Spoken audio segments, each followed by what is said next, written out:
That's odd. It's pretty late for anyone to be out. Everything's so dark, and yet you're here. Oh, I didn't mean to startle you. I'm just curious. We're quite deep into the woods, you know. It's a bit strange for you to just be wandering. Unless you're lost. Me? That's a little different. I live here, in fact. You've kind of stumbled into my domain. I guess you humans would just call it my home. You probably didn't even notice when you passed the threshold. I don't think many humans would. Of course I'm calling you a human. You look very human to me. Are you perhaps a spirit instead? Oh, I guess I didn't make it very obvious. Sorry. You can't even see me in this light. Here. That better? That's good. You see me then? That I am not just like you, a human? My ears, my tail, they're real. You look pretty stunned. Never seen a fox spirit before? Or is it the wisps? They do look beautiful at night. Firelight is so harsh, so difficult to maintain. Just give these little guys a few head scratches, and they'll glow for hours. Hey, are you feeling all right? You've just been standing there since I showed up. Ah, maybe you're not as familiar with my kind as I thought. Are humans really not accustomed to spirits anymore? Well, I'm a fox spirit. These are my woods that I'm a guardian of. Though I haven't really had to protect them, ever, really. I inherited these grounds from my grandmother about 50 years ago. But by then, they'd already been abandoned by humans. All that's left is this clearing and the little path that leads back to the outside world. Oh, I am rambling. Sorry. There's just not been much chance to talk to anyone lately. I'm still curious as to why I found you so far from everything else. There isn't a single thing here that a still living human has witnessed. That makes you pretty special, I think. Insomnia?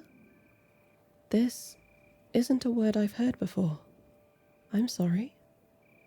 Do you think you could explain it a bit? Oh, it means you can't sleep. So you went for a walk. It's so late though.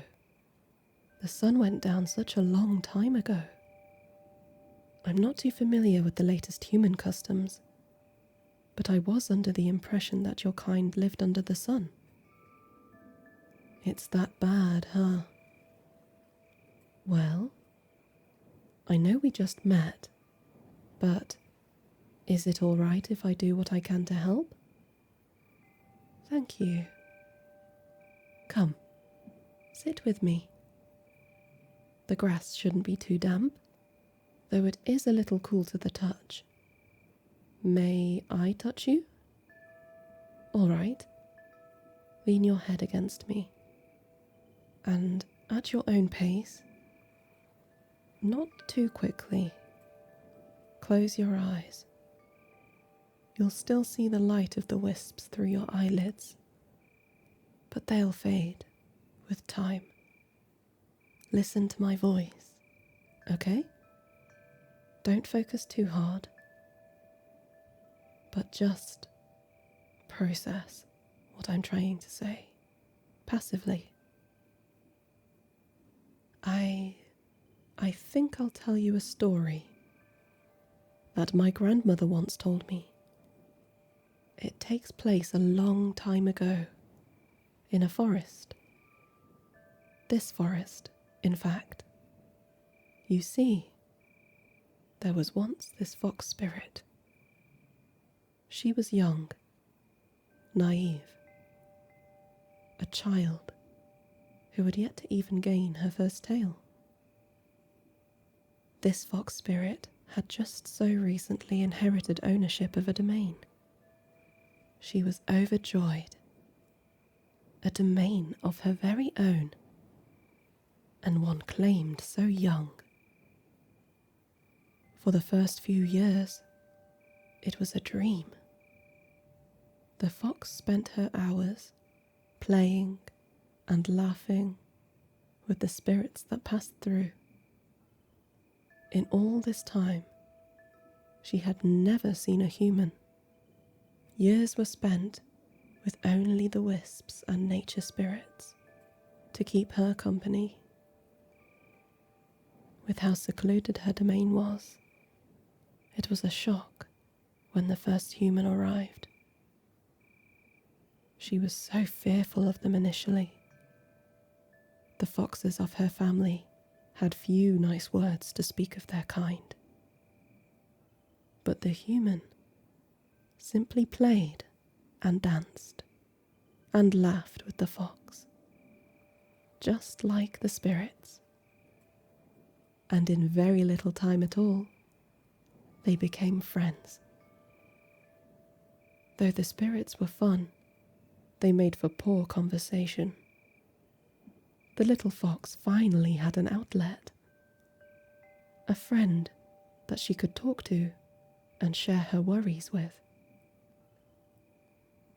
The sun fell like a stone into a still pond. And just like that, the human was gone. Days and nights passed overhead. The fox spirit hoping every single sunrise that her friend would come back. And they did. The friend returned in time, but they were different. The fox was closer to earning her first tail, but the touch of years had barely changed her. Her human friend was not so lucky. They could still laugh, dance, play, but less. They danced for a much shorter time,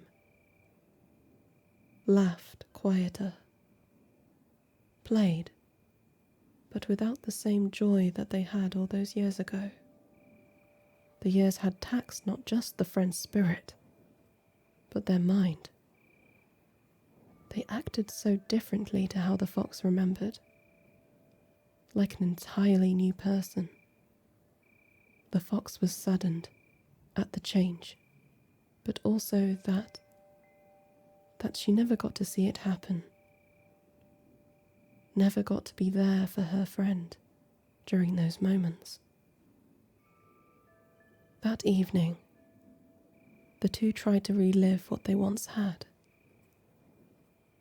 That day that had nestled itself inside the fox's heart. But they couldn't. It couldn't be done. So, the human left. A goodbye was shared. A wish to see each other again. A wish that wouldn't come true. Sorry, I suppose it's obvious, huh? I lied.